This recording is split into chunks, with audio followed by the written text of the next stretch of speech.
The UFC 308 press conference just concluded, and it was actually really good. After we've had some pretty mid press conferences over the last couple of pay-per-views, this one delivered, and I was honestly pretty happy. I did a live reaction to it, so if you want to go check that out, it's live on the channel now in my live stream section. You can go watch it, but we're going to go over everything that happened in the press conference. So I'll give you a quick rundown, and then we're going to go into some detail. So first of all, Ilia and Max had a lot of beef. That's obvious. I'll get into more detail about that in a minute. That's the first thing I'll speak about. Dana White signed a fighter that came up and interviewed him in the crowd, or he had a question in the crowd. He said, "Dana, I have no question," and he asked to be signed to the UFC. Dana sent him into the back. We don't know that he got signed, but that happened, so that's pretty cool. Whitaker and Chimaev actually had a little bit of a back and forth. It wasn't too much, but kind of more Chimaev and the media having a bit of back and forth, but still worth mentioning. And Rakic and Ankalaev had a little bit of back and forth. It was only for a small moment at the beginning of, or the center of the press conference, but it did happen, and there was a little bit of interaction between them, so that was, you know, nice to see. And Shara and Petrosyan actually had a little bit of back and forth as well, which I wasn't necessarily expecting. I was thinking that they'd get some questions, but maybe it'd be kind of boring. They actually did have a little bit of a back and forth. The UFC cut off their microphones before they could continue, so that was quite annoying. But lastly, Dana confirmed that UFC Spain is set for 2025, and I'll speak a bit more about that at the end of the video. But let's get straight into it and talk about the beef between Ilia and Max. So first of all, Ilia made it a really big part of the press conference to be constantly talking about the fact that he wants to do the first 10 seconds in the octagon, point to the canvas. Like, he doesn't want to wait till the end of the first round or the fifth round or whatever. He says, first 10 seconds, I'm going to go in there and point to the canvas. And he mentioned it multiple times, and it kind of started to piss Max off a little bit. So we'll get into a bit of that in a moment. But first of all, one of the earliest things that happened between Ilia and Max, I'll go in a bit of chronological order. So first of all, Ilia got called a copycat, saying that he's kind of, whether it was a McGregor copycat or just in general being a copycat of other people, because Max has accused him of that before, and the media also questioned him about it. And he said, if anything, Max is a copycat because I'm the champion and he wants to be in my place. So he's trying to copy me, which is, you know, kind of true. There's a little bit of, I guess, it's not that great of a line, but it's enough to just constantly, something Ilia does really well. He just always flips something, kind of subverting the attention or subverting the direction of people questioning him and trying to, you know, point things out and get him to talk about stuff. He's pretty good at getting that and directing it elsewhere. And in this instance, he directed it at Max and was like, you've called me a copycat, okay, I'm going to call Max a copycat. And he does that kind of thing several times throughout this press conference. So he's pretty good at that, and it was kind of funny, but that was very short. He also called Max the fake BMF because he won't come to the center of the canvas. That's what Ilia said. He said he's not the real BMF because he won't come to the center of the canvas when I point there. When they asked Holloway about the point to the canvas, Holloway said he doesn't deserve to have the mantle of, you know, doing that, of calling someone to the center of the octagon. He said that he had the chance to do that in a Josh Emmett fight and he didn't. I guess that's true, but that was a long time ago, and the Max point down thing has become more of a big thing in the last year. That's why Ilia is mentioning it. And then Ilia cuts him off in the middle of talking, and this is where things start to get a little bit juicier. And he says, who asked you if I deserve that? Who asked you if I am deserving of being the one that goes in there to point? Who asked you that? That's not the question you were asked, and it's not the question Max asked. It's true. And then Max kind of leans over, and we actually get a little bit of like face to face where the two guys, there's obviously the big line in the middle saying Topuria versus Holloway, but they're both looking at each other with Dana in the center, leaning over the table, looking at each other like, yeah, look at me in my eyes kind of thing. And it's like, it gets a little bit aggressive, and it's just Max being like, hey, we're adults here. Let me speak, bro. Let me speak, bro. Calm down, bro. Calm down, dude. Hey, dude, let me speak, bro. Let me speak. Calm down, man. Calm down. It's kind of similar energy to what we saw in the face-to-face. So that, honestly, that online meeting was pretty similar to the way that they are talking to each other in real life in the press conference. And then Ilia leans over, puts his hand out, and he says, if you will stand in the middle with me, shake my hand. Shake my hand if you'll stand in the middle with me. And then Max doesn't do it. And he gets a little bit like, this is where Max gets a bit irate. He starts to fully lean in and goes, just you wait, brother. We're days away, brother. We're only days away, brother. And he's like getting aggressive, real like leaning into holding the microphone that we're only days away, brother. We're only 2 days away, brother. And it gets real under Max's skin. This is the first time in the press conference that we actually see him get aggressive and annoyed at Ilia. But it kind of fizzles out a little bit just after that, and they say, yeah, just you wait, brother, we gonna see, brother, we gonna see. And then they lean back, and then Ilia gets a question directly after that. You might not have noticed it, but Ilia did actually end that with saying, no, go ahead, answer the question. But the guy asking the question just immediately asked Ilia another question, so Max didn't get to answer it. So I don't know if anyone saw that, but Ilia did try and backtrack and be like, okay, go ahead, answer your question now. I fucked with you, now go ahead, answer. But didn't get to happen because Ilia gets asked a question. And Max stays silent throughout that question, doesn't say a word. Ilia answers it. And then Max goes, you see, brother, that's what you should have done, brother. I'm letting you speak like an adult, brother. You know, I'm not interrupting you, brother. That's what you should have done. And then, you know, you kind of get a little bit more back and forth between them just before they kind of end that question. And look, whether you think Ilia's getting under Max's skin or not is up to you, and also going to be really hard for us to prove. Like, it's going to be very hard to say whether or not he is truly under his skin. But it's very clear Max has no enjoyment interacting with Ilia. Like, he does not enjoy having to speak with Ilia, and the way Ilia talks, like the kind of smugness that he carries, it is not, it's like Max finds it reprehensible. You can fucking tell, because he's constantly like just got this frown on his face when Ilia says stuff, and he's like, he keeps like looking over at Ilia and stuff like that. He might not be in his head, but it's very clear that Ilia is making Max dislike having to interact with him. It's pretty much impossible for that to have zero effect on Max.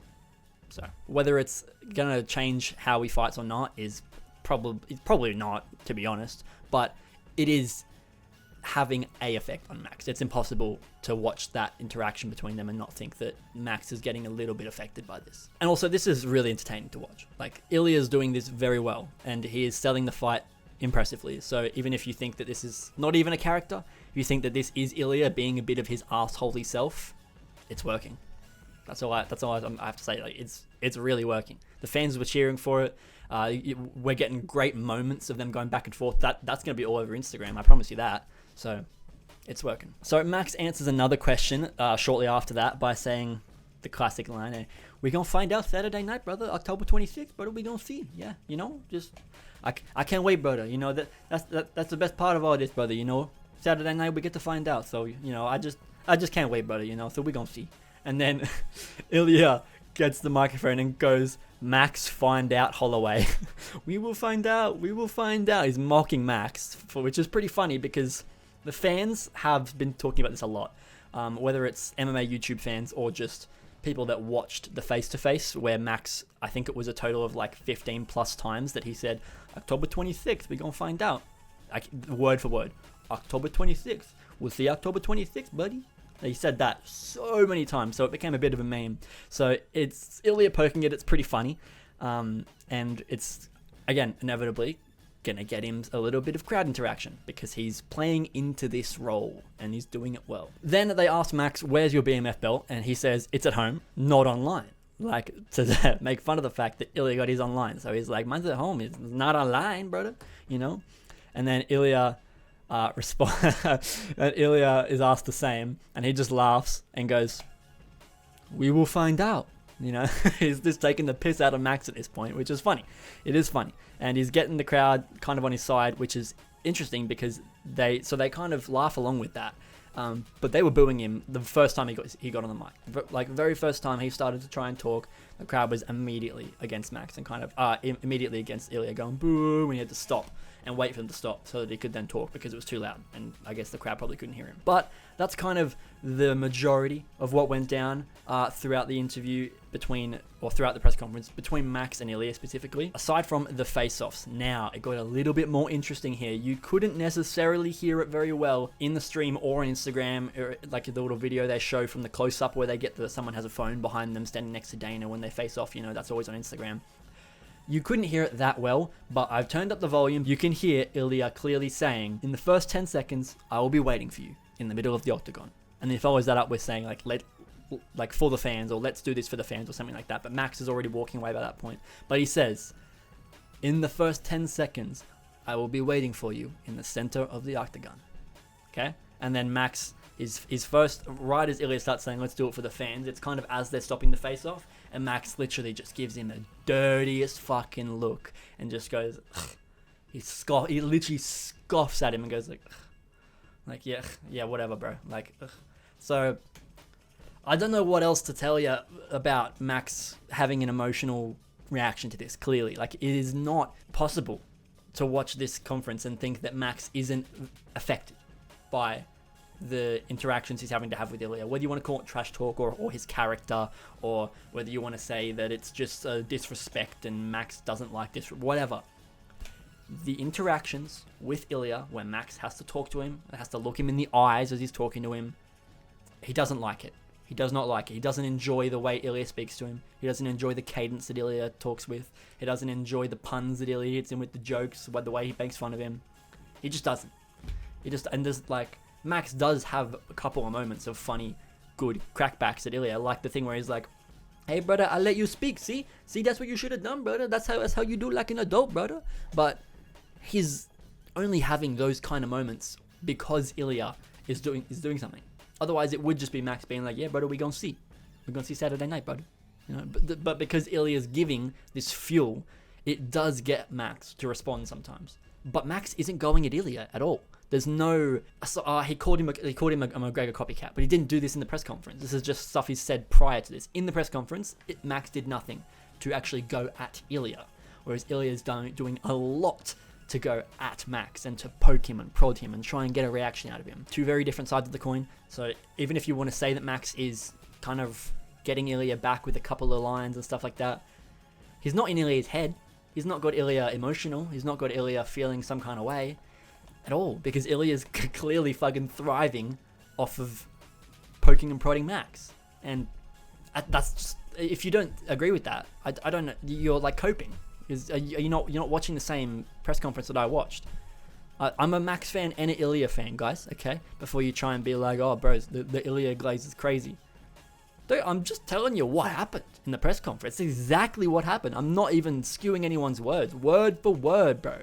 This is the shit that they were saying to each other. That's the way it went down. So, I really do think that there is an effect. Ilia is having an effect on Max. Whether it's pissing him off, whether it's upsetting him, whether it's just making Max not like Ilia. Maybe Max is completely unfazed by it, but he at the very least is beginning to become sick of Ilia's existence and his presence and having to interact with Ilia. Max is not enjoying interacting with Ilia. That's one thing that is for sure, okay? Under his skin or not, Max doesn't want to be talking to Ilia. He doesn't like doing it. He just doesn't. But that's kind of it in terms of Max and Ilia. So we'll move on to the next couple of things. The fighter that got signed from the crowd. This was pretty fucking insane. This guy literally jumps on the microphone. At first, as soon as I heard what he was saying, I was like, "Oh my god, Dana's just gonna do this." I said, like, "What's the question? Do I want to sign you?" Come on, kid, back of the line, bro. Like, I was waiting for something like that from Dana, you know. But the guy goes, "Hey, it was hard to tell, okay, but I did my research and I found the guy's name and stuff, so you guys might have even heard that and not known who the guy is. He's going to be on screen. This is his name on Tapology and everything like that. So there's the details. Honestly, not bad. Not a bad fighter at all. He has a couple of padded, you know, his record's a little bit padded early on, and he did fight like one guy that is, well, not two guys, one guy who has a record that is, it's been like flagged as like suspicious kind of thing, but it's more for the late stuff in his career, from what I could tell, which is it's been years since this guy fought, since the fight happened between this guy and the guy that Dana spoke to at the press conference. Regardless, he had a lot of experience at the time, and it was a good fight for him. He was like 28 and 18 or some shit like that, so he had a lot of fights. But most recently, he fought a guy that was like 7-1, and it was in a proper promotion, and that guy had fought a lot of experienced guys like 5-1, 3-1, 7-2. So that guy that was 7-1 that he fought most recently was experienced, and that's gotten him to 7-0. So the guy claims his name is Dorobshov, Dorobshokh. Don't know how you pronounce that. Dorobshov, I don't know. His last name is Nabotov. So I'm just going to call him Nabotov. He said on the microphone, I'm 9-0, 25 years old, and 155 pounds. Now, He's not 9-0, he's 7-0, so I don't know whether that was a language barrier. He clearly didn't speak the greatest English, so it's totally possible that he just messed up the number. But he is still undefeated, which is the main thing he said. I'm an undefeated prospect. He's 7-0, and like I said, the main fight, his most recent fight, was a good guy, honestly, quite good. His fight before that was a very experienced guy, but he did have his flag later on in his career for being kind of suspect.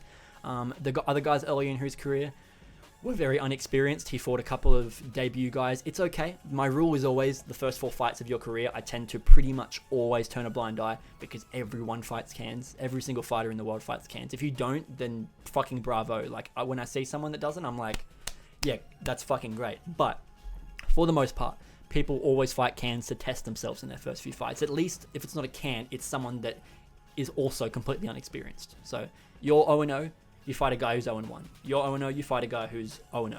You're 1-0, you fight a guy who's 2-1 or something like that, you know, or whatever it's going to be. He fought a couple of debut guys. He fought like a 5-0 or like a 2-0 or something like that.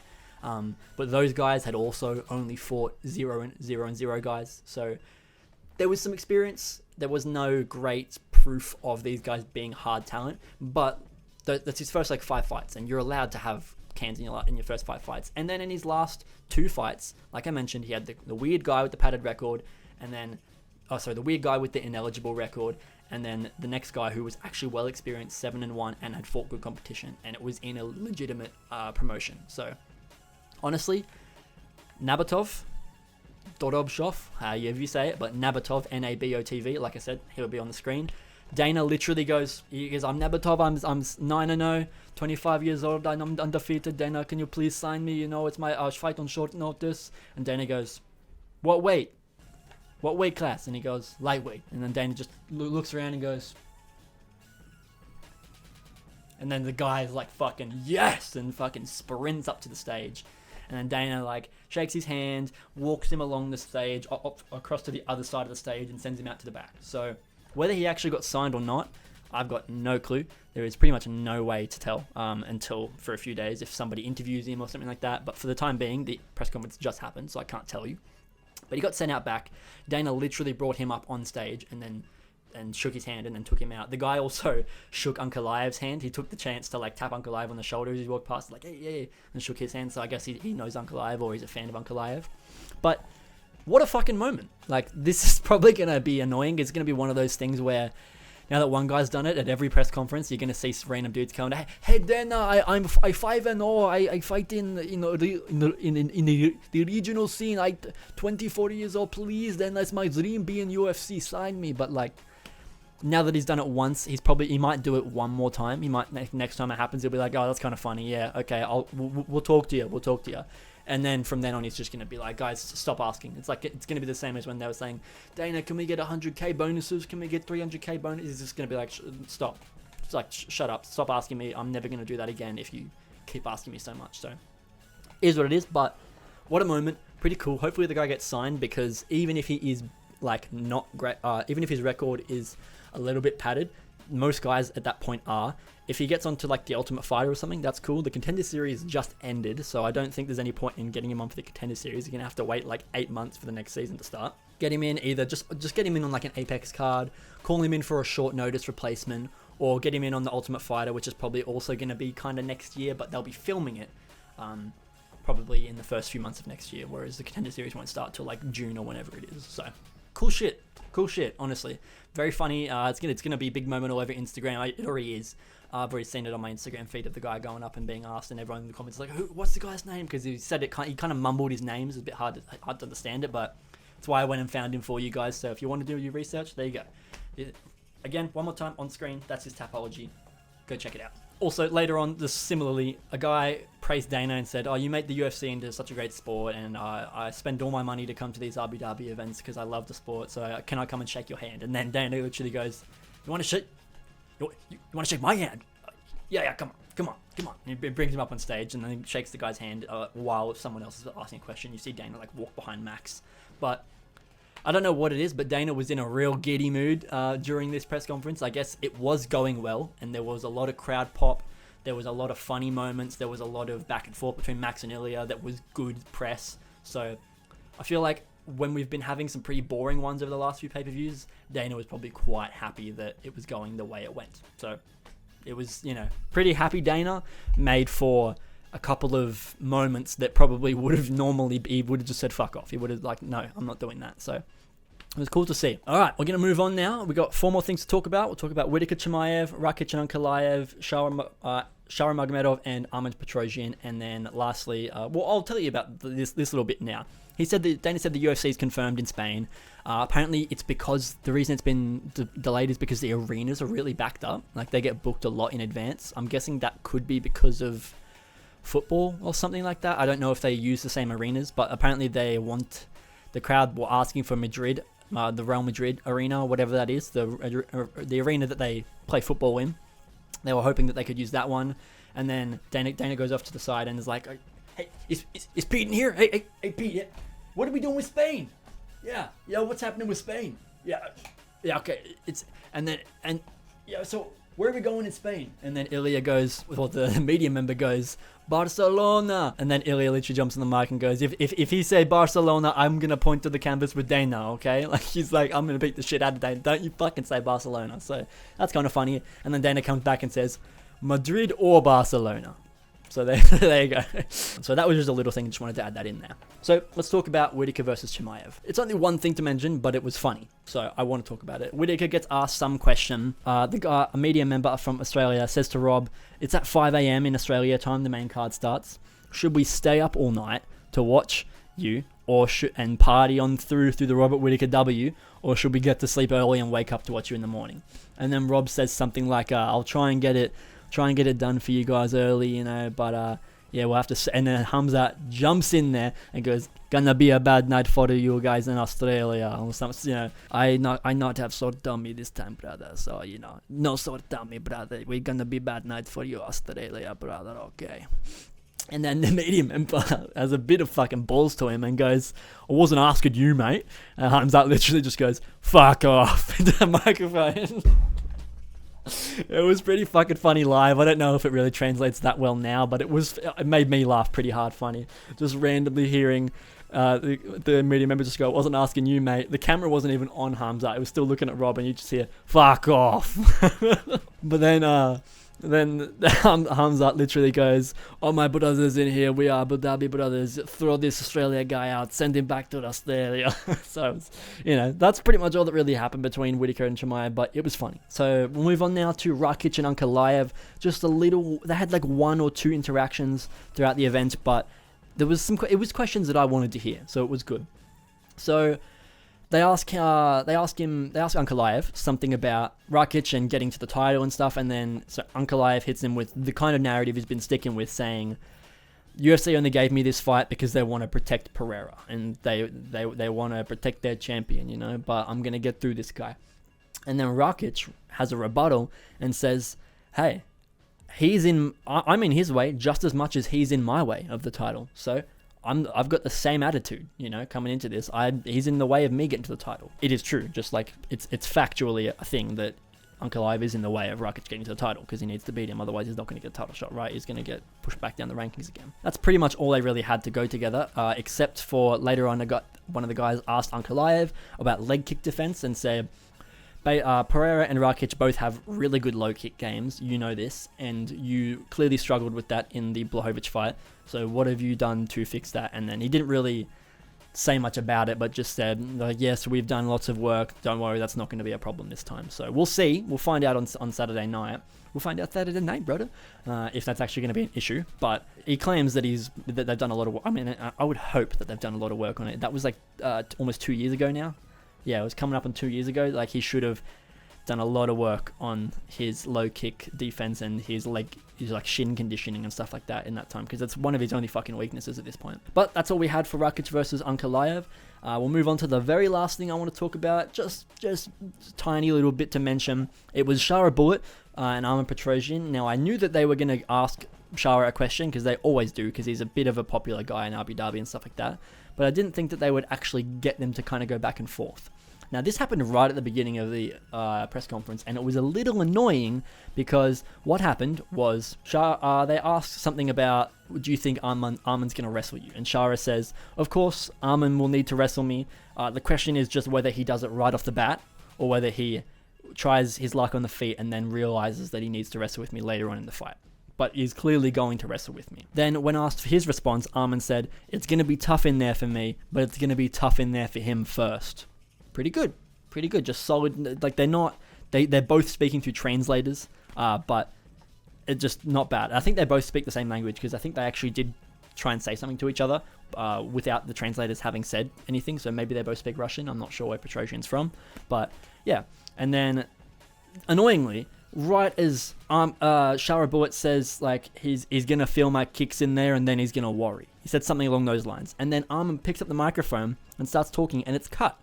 And then he tries to tap on it again. They've literally got the screen split in half with Arman on one side and Shara Bullet on the other side. And, like, they're both talking in the microphones. And then after that question is answered, Arman tries to respond and say more and, like, talk a bit of shit. And they cut the microphones. They literally just stopped that moment from getting any further. And then Arman, like, taps the mic and tries it again. And then another media guy just starts talking. And it's like, well, they just moved on. So it was alright because eventually we got better. But that was a bad start to the press conference because it was at the very beginning. They had me worried that it was going to be something that they did all the time where they just kept cutting people off. Because, like, it was like 2 minutes in and they could have had a little bit of back and forth shit talk between two guys that aren't that popular. And they could have actually built a little bit of narrative between those two very, very early in the press conference. And it would have been a lot of people watching at that time. It's not like the end of the press conference when everyone's maybe paying less attention or they're all amped up on Max and Ilia and they don't care about these guys. Max and Ilia hadn't gone at each other yet. No one had said anything yet. And they had the chance to let these guys kind of go at it and they just didn't do it. So it's kind of stupid. If they want Shara to be a bit of a popular guy, they should fucking let him have shit talk between the guy and, like, I mean, it gave Shara the last laugh, like, because he got to say the last word before they cut them off. But, I mean, who knows what would have happened if they let Arman talk and then just Shara would have had a response and a rebuttal or whatever. But, you know, it's fine. It ended up being okay because they didn't do anything like that for the rest of the press conference. There was a couple of things where they didn't have translators, I think. Like, there was one guy, there was plenty of questions in Spanish for Ilia, and a lot of them did get translated. But, like, half of the questions in Spanish, they just, as soon as they were finished asking and answering them, they just moved on. And another guy comes up and asks the question. So I think the UFC really needs to sort out getting the fucking translators sitting there waiting, or they need to get the media members who are coming up to ask questions to, like, they need to ask everyone that's in line to talk, do you need a translator? Are you asking something in a foreign language? Because they kept doing it, and then, like, they'd get a translator to come over and, like respond, and then, like, up comes a Spanish guy and he asks the question, and then even though we had the Spanish stuff translated 5 minutes ago, they're just moving too quickly and they don't know who they need to translate for or whatever.